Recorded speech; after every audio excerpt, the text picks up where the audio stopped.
Thank you for listening once again to Relentless in God. My name is Joreli, and I have today the pleasure of having Getsaida. Is it Yes, Getsaida? Getsaida? Girl, I always miss it. I know. They have a U in my name, and it really should just be GET, like get Zaida, like you're going to get Zaida. But, Is it the Hispanic part it is. that It's my plays a part mom's of it? name. I really can't take even any credit for that. I'm not sure who did that to her, but she did it to me. My dad lost a bet, actually. That's how I got my name. Really? That's pretty interesting. Let's not even talk about names because if we bring mine up, it's gonna be a whole game. So you just call me Joe. So Getsaida, I want you to tell me a little bit more about you, and then I will say how we met. Which is pretty interesting how we met, and we met in a live. But just go, just go. Yes, we were very alive when we met. In the But spirit. in the spirit, yes, for sure. We were going through the fire. Yeah. We're a little more refined now. But I met Joreli alive. I moved here in Florida. My dad retired from the military. You told So us. he I was in didn't the know Army this one. 21 years. And so I'm an Army Oh, brat, born and raised. At 14, I landed in okay. Florida. I didn't know that part of you. Yeah. I have lived in Italy. I was born in Georgia. I lived in Oklahoma. Lived Come in on. Germany. So pretty cultured. Um, and then from here, the only other place I've lived is New York, Long Island. I guess that's not really New York for you New Yorkers. That is not considered New York. But and also I lived in Kentucky, London, Kentucky, for a small time. So Okay. other than that, I'm a single mom of an amazing 16, almost 17-year-old boy who loves Interesting football age. as much as his mom. So he chose the perfect sport. God has a plan for all of us. I Amen. was born to be a football mom. So I don't know nothing about sports. And we'll come over, I can teach you basics. But outside of that, I think the best part was arriving at Alive Amen. and meeting people like you and having the Oh, opportunity to that's be so here cute. and Amen. share our testimonies and, The wisdom yeah, of God. the wisdom of God. Yeah, we met in we. It's not that we met. We didn't meet in December. We met before, but Yes. we got Because you made together. me coffee. Of course, I liked you already. Yeah, So coffee. Speaking the love language. it is. Um, but we got together. Like we started going out on the ladies' night on December Yes. in the season that it was not the best, Correct. and that's how everything started. Yes. So what we're going to talk about today, it is about expectations. We have a lot of expectations. Okay, you ready? Take it slow. Take it slow with the coffee. Expectations, and I think is both ways. The expectations that we put on ourselves, but the expectations that we put onto others. Talk to me a little bit about it. How you see it, or what is your point of view about that? Oof. So expectations, I think, is probably one of the hardest things to connect, have a meeting of the minds with humans about, Okay. just because everybody experiences it so Yeah. differently from childhood. So for me, I come from a Puerto Rican childhood and the expectations were high. I come from a military background. Ooh, Mediocrity was higher. not an Loud. option. And so we always strived for excellence, and anything short of that was simply just not Not good good. enough, right? You had ranks, and in order to rank, you had to be the best. There was just no option. And my dad did such a stellar job at that. But I honestly sometimes I joke, and mom, I love you, but I'm gonna put you out there a little bit. Oh Lord. I always feel like my mom's dad was in the military, and she must have had a militant background because she ran her home very militant with three girls. And she raised three incredibly independent women where we never saw ourselves as submissive because she raised us in a way where Yeah. we were expected to be able to fend for ourselves at all costs. And so expectations for me has always just been that doing better and expecting more of yourself, expecting the best in others. And so I've had a lot of I've evolved. I've had many seasons of expectations. I like where I'm at with it now though. Do you think it's better in the sense that since people were having high like really high expectations of you when you were growing up? Like right now you settle to the not settle, but you have transitioned to having a little bit more grace to yourself and learning the expectations that you can meet. I've released my expectation of expectation. Okay. And I Okay. honestly just feel like expectation is nothing more than, well, first, I'm a nerd. And so when you gave Oh me the Lord. word expectation, I Oh had no choice Lord. but to look at the actual meaning of it, which expectation in the dictionary says it's a strong belief that something will happen or be the case in the future. It also says that it is a belief that someone will or should achieve something. And there's a lot of different synonyms for it, like assumption, That one is calculation, so good. prediction, Assumption.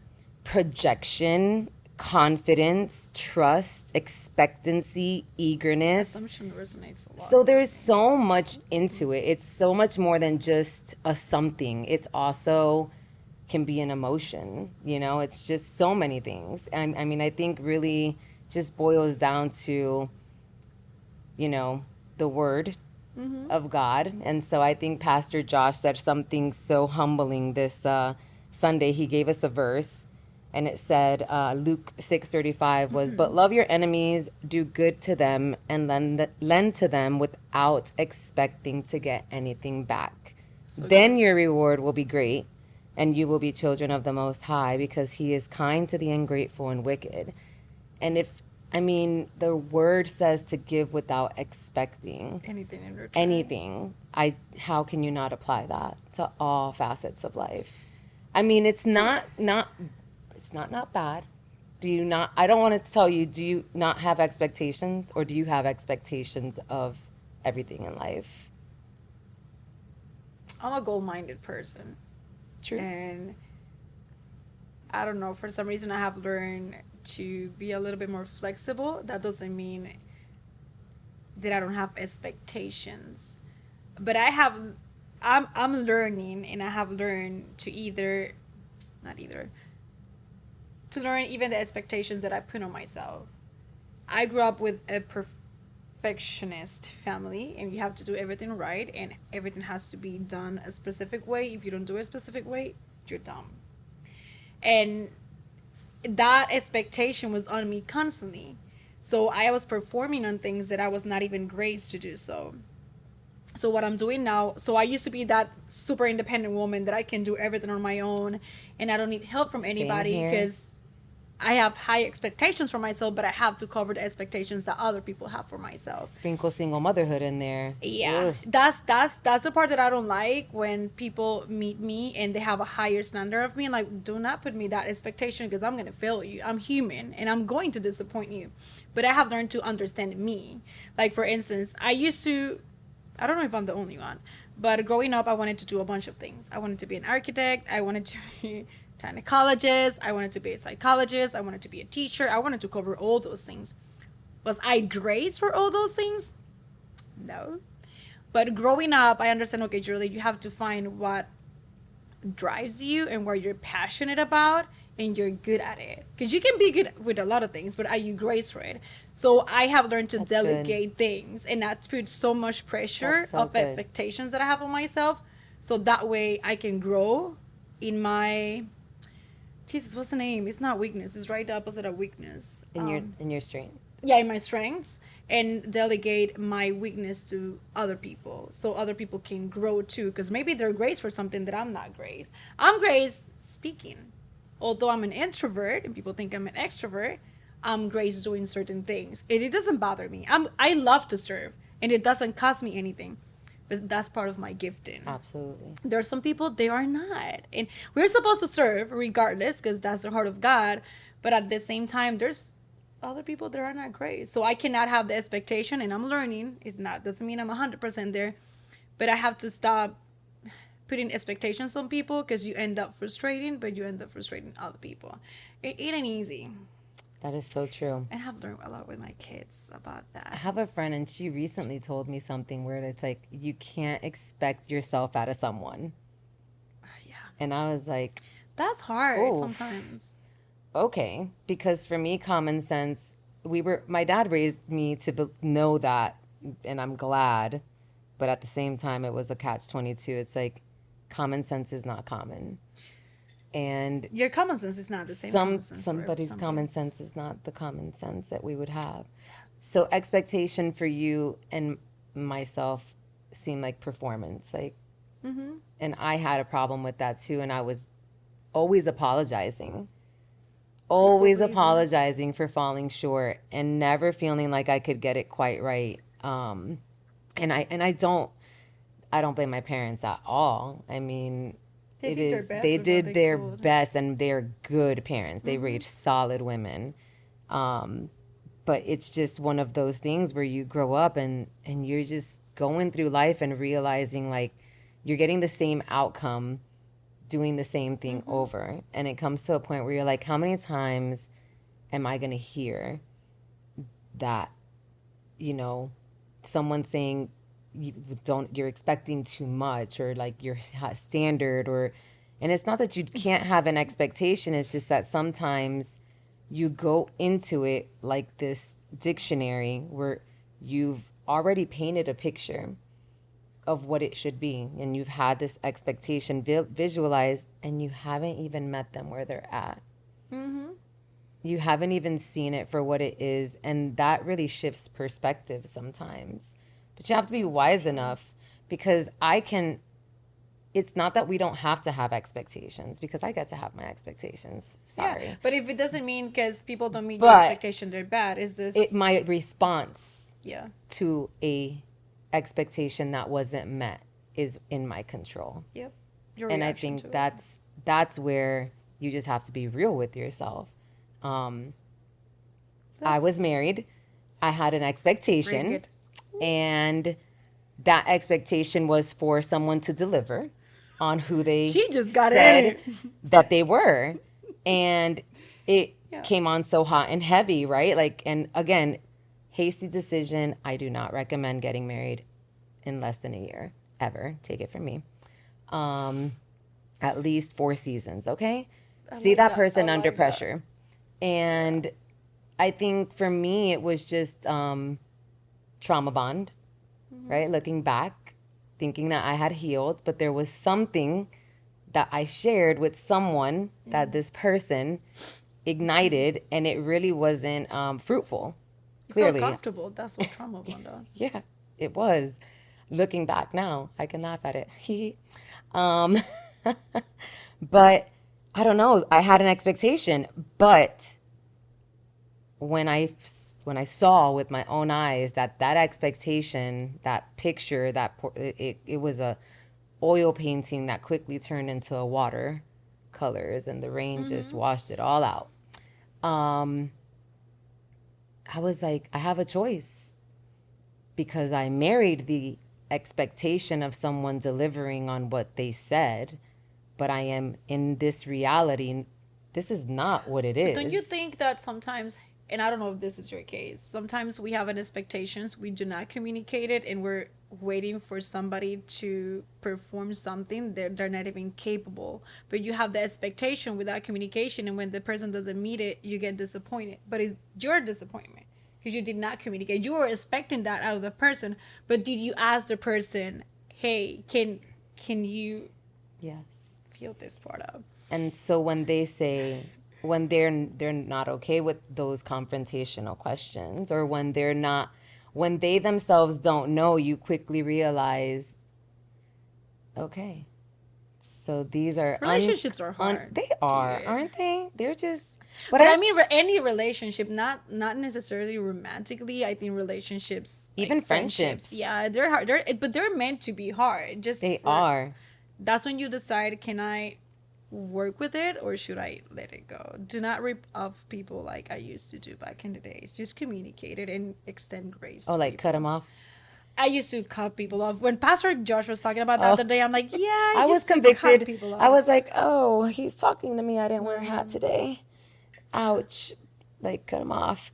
But yes, I agree with you. I think it's healthy to express your expectations at all levels, but also welcome someone maybe not being not willing, but maybe if it's not natural to them, have the grace Yeah. that if they have never had to, nobody's ever asked for something that you're expecting of them, you also have a choice how long Yep. you're willing to wait for that person to develop Mm-hmm. what you're asking for, because it's not fair. I think just expectations can just be misconstrued in so many ways these days. I learned expectations goes along with communication so well, because in my case, I never grew up around boys other than my dad. However, I didn't have a strong relationship with my dad. And I learned with especially Aiden, because he's 15 now, and I don't want them to make the same mistakes I made. Agreed. So I remember I had somebody once in my house, and I said, "Oh, but that's logic. They should know how to do this, or they should know that this is common sense." And the person said, you're not communicating well to him. So that's the reason why he's not able to do what you want him to do. And I'm still learning with them, because boys are wired completely different than we are. Black and white. Yeah, you have to tell them specific. Frontal cortex. Frontal cortex. It's Pastor Tab. Pastor Ken. Okay. Thank you for that. That part I did not know, but at the same time, we're wired differently. We learn different. For instance, I communicate things, and I'm the mom who sends him long paragraph expressing my love. What I get back, I love you too, mom. And at the beginning, I don't take it at heart. He's my son. I know his heart. But at the beginning, I'm like, why he doesn't express it that well? Well, because he's not the same as you are. So with my son, because he's my son, I can take it. So I have another one, they're water and oil. He doesn't text me. I can send him memes, and he does not text me back. That hurts, right? In my case, it doesn't hurt me. I only have one, because I don't have a second one who's like loving, and I'm single. So in his case, I learned how to love him. Like, for instance, I can tell them I love you, both of them, and only one answers. I don't take it at heart. Why? I used to be Sebastian growing up. So I can relate and understand him. I'm not as expressive in certain things as he is, and I put that expectation really heavy on me for years that I had to be a certain way. I'm sorry, that ain't my thing. I can express my love through text and maybe touching people, but I'm not that good as I can say I love you, but I cannot go. I don't know. That is something that's either need to be developed, or I'm sorry, I'm not gifted at it. But I had to understand you cannot keep pleasing people because they have that expectation out of you, and I'm not going to be able to meet it at the end of the road. Yes, and I put that pressure on I me think for the years. Latin community, people pleasing is such a It's mind draining.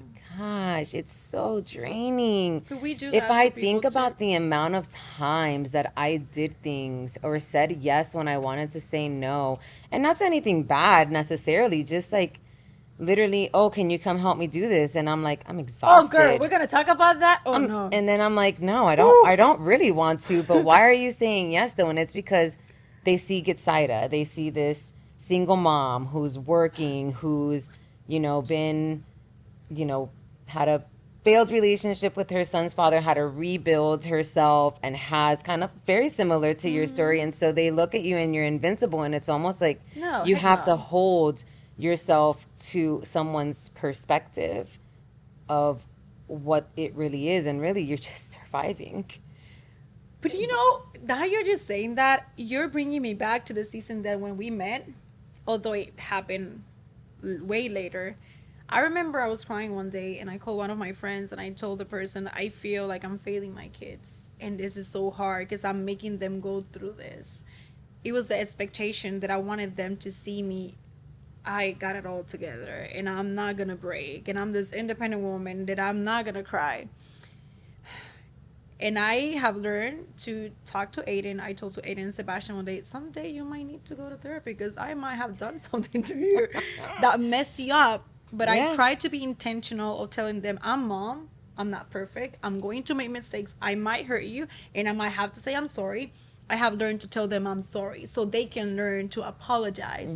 But I tell Aiden, I think it was Saturday. I don't remember. It was this past week. I said, don't have the expectation that I'm perfect. I'm not even close to be perfect. Yeah. I'm learning on the way that I'm the mom, and God graced me to be their mom. Amen. But I'm learning in the process the same way they do. But I think us as mom, even as single moms, people have the expectation that we're strong and we got it all together. It's right the opposite. Yeah. But it's the expectation that we put on ourselves that we have to have it all together. Society puts that expectation on us. And, you know, I had therapy. And so I had a moment where my son and I, when he was 10, moved out from my mom's house. And I think that's where I really met myself.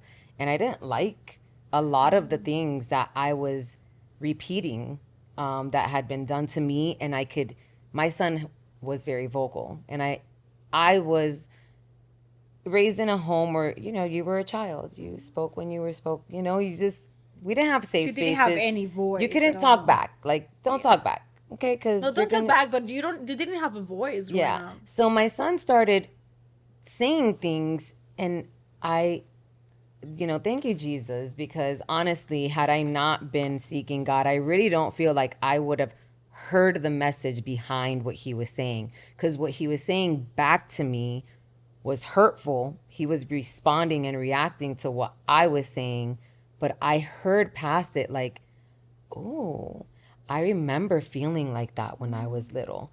And something I took away from therapy and something I tell my son is, I am your mom because I had you. But before I was a mom, I have 22 years where I was born to be Getsaida. I was a daughter. I was a sister. I was a friend. For 22 years, that is where my level of expertise is. Being a mom, I've been a mom for 16 years, so I'm learning that with you. I'm graced to have the experience that my mom gave me with the amount of attention and, you know, big on birthdays and certain things that I feel like I'm a good mom, but she was also a mom to 3 girls. I'm a mom to a boy. Oh, hold on. So we have literally the same story. You have 3 sisters? It's all 3 girls? Yeah, I'm the little one.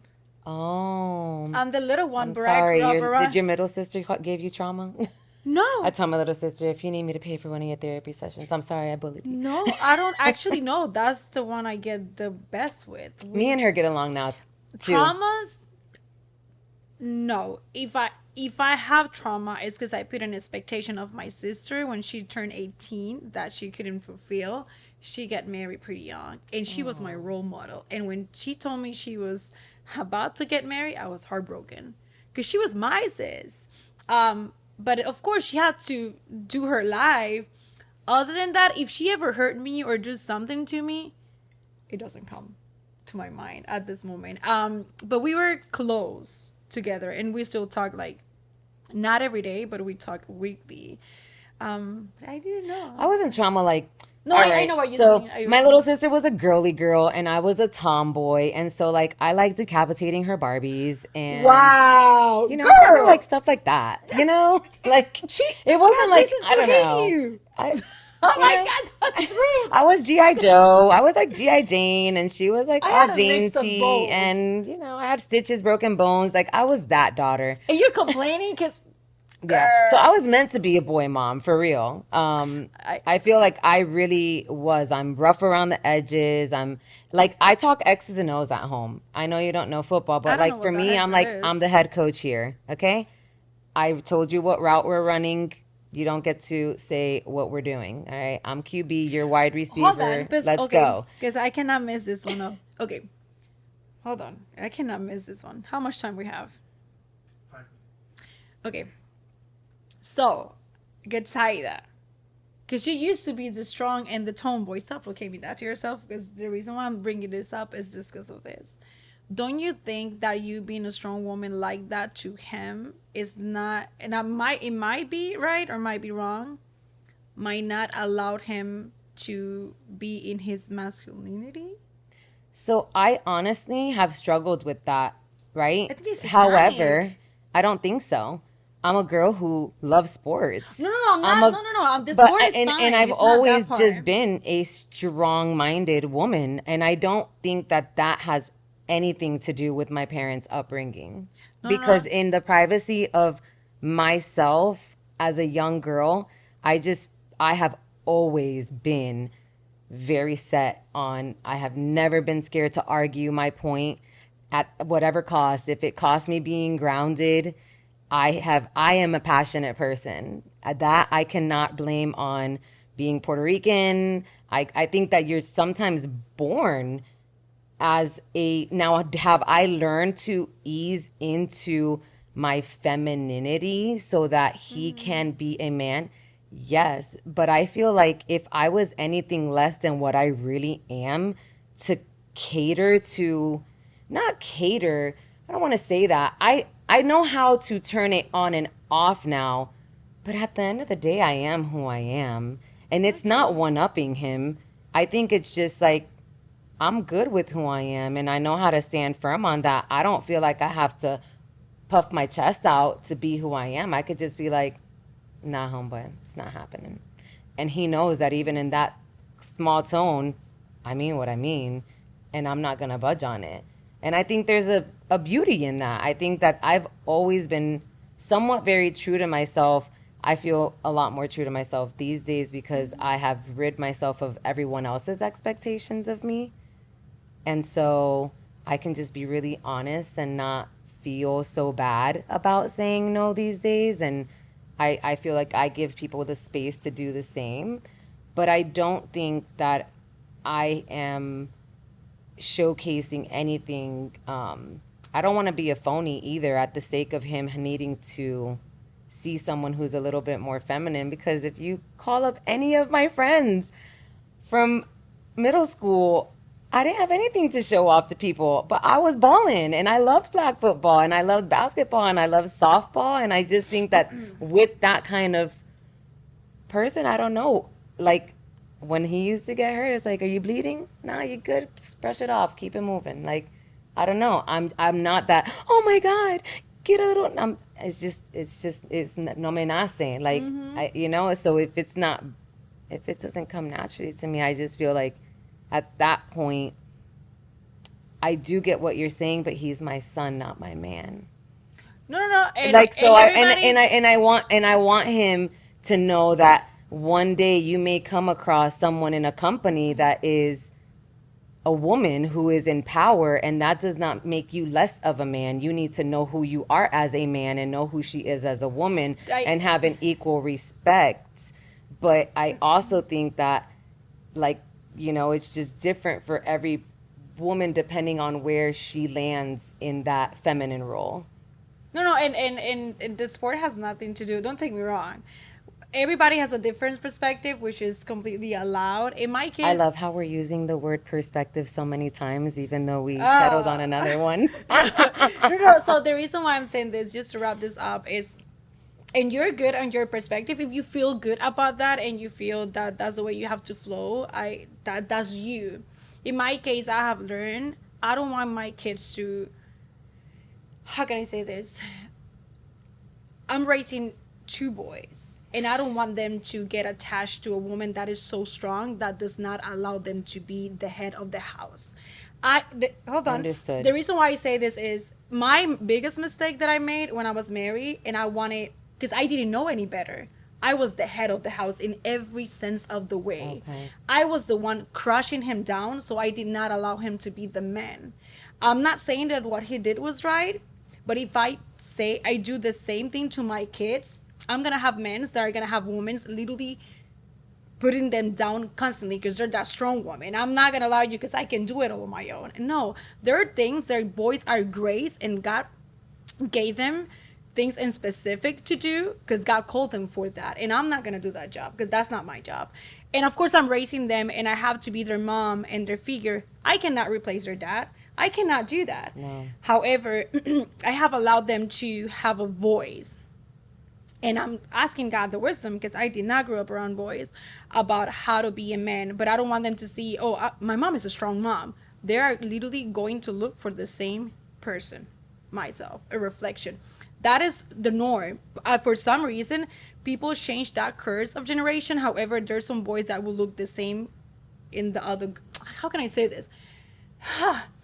They're going to look for the same thing as their mom had, and I don't want them to have. I think it's this strong, conversation, though. woman. Like you said, communication. So I think as long as you are able to communicate, like So, for example, my best friend and her husband, the husband cooks. She There's doesn't. no gender So I role just in think, that. No. I think it's an open conversation. Like, hey, these are your strengths. These are my strengths.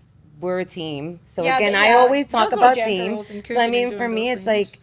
I don't see it as being now. If you're deliberately crushing down a boy, like my strength doesn't crush him down. Though my strength is my strength, and I'm just here to help you find your strengths and help build them up. So I don't feel like, in my opinion, and we could maybe interview the boys one day, but I don't, I would hope that me being a strong person never helps, like makes him feel less than, because that's not what my strength is here to do. My strength is given through me through God, by being weak in him who gives me the strength to do everything that I'm able to do. And my house always points back to Jesus. Amen. Because we're trying to build kingdom men. But in order to build kingdom men, you have to also know what is required of kingdom men. And Wisdom. Alive Church has really redefined so many things. That's like a whole nother podcast. Yeah. But thank you. I know I cut you off. I'm sorry. But thank you again, Saida. I love the fact that we shared completely different perspective. I love that because I love people that have a different perspective. However, how are we able to respect that? Oh, 100%. It's the best. So thank you. You're I my appreciate favorite. it Thank for you. being a My listening OG guy. barista at Alive Church. Cheers. Cheers.